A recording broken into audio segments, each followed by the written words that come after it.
Sen möhkem ol cenab Reis Erdoğan.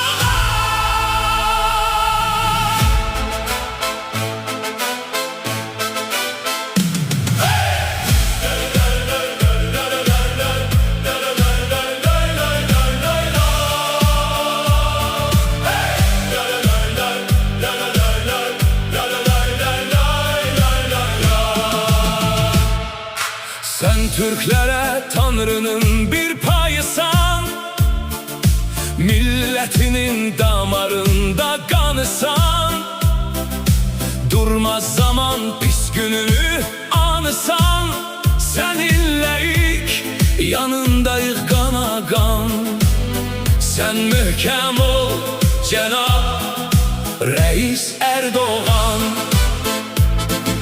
Hardan hara sen ucalttın milleti, çok çalışıp ona verdin serveti. Vereceğidir tarih sana kıymeti, seninle ilk ne kadar ki candır can. Sen mühkem ol Cenab Reis Erdoğan.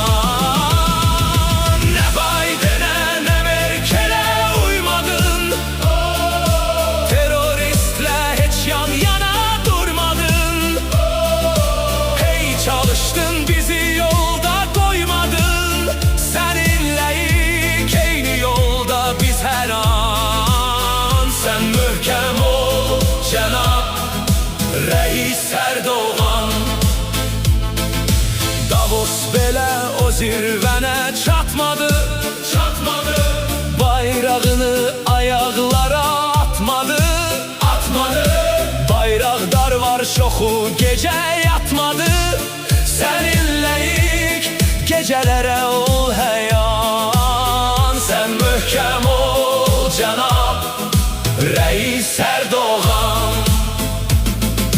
Macron sana Gipte'yle yanaştı, ayağına hey Yunanlar dolaştı.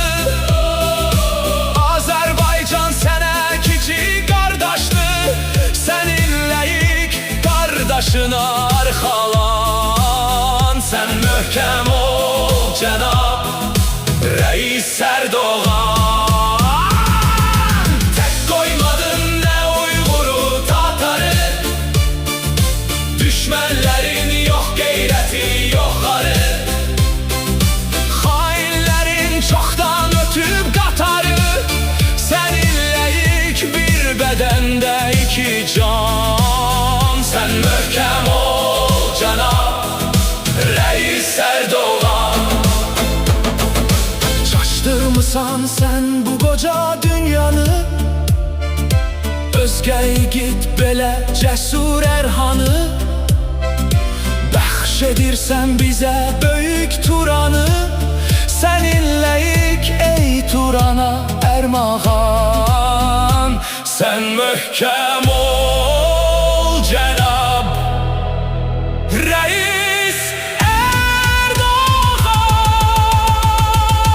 İlhamımız dedi aziz kardeşim, bir gülmüşük bir silinip gözyaşım. Bozkurt olup Tanrı olup sirdaşım, seninle ilk o müqəddəs bir Kur'an. Sen mühkem ol Cenab Reis Erdoğan.